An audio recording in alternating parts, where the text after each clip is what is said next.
Now, when I was down there, I saw a vat of fire, huge vat of fire with liquid boiling hot lava and God's eternal judgment.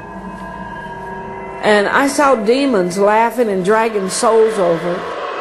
It just died from the earth, that it was called the abominables. And they're thrown in this liquid fire.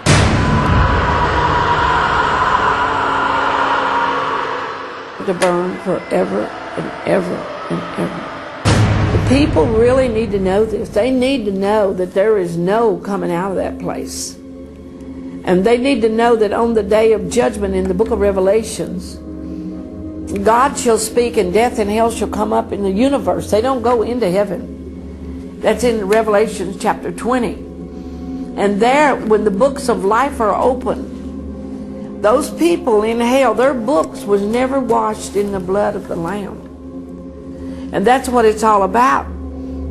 We have a book of our life in heaven that right now, if you're not born again and you're not saved, what happens? They keep recording your bad deeds. You just know that.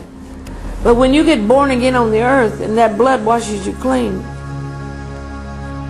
that record's taken to heaven by angels. And then it's recorded in your book. But all these old things here, angels blot out all your sins and all your old transgressions. It's a Bible. It said, even I am he that blotteth out all your old transgressions.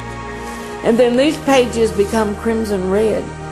And then they take your book and they record in your book the minute you got saved, the sermon you heard. They record everything that God did. And they close the book up and they take this before the throne of God.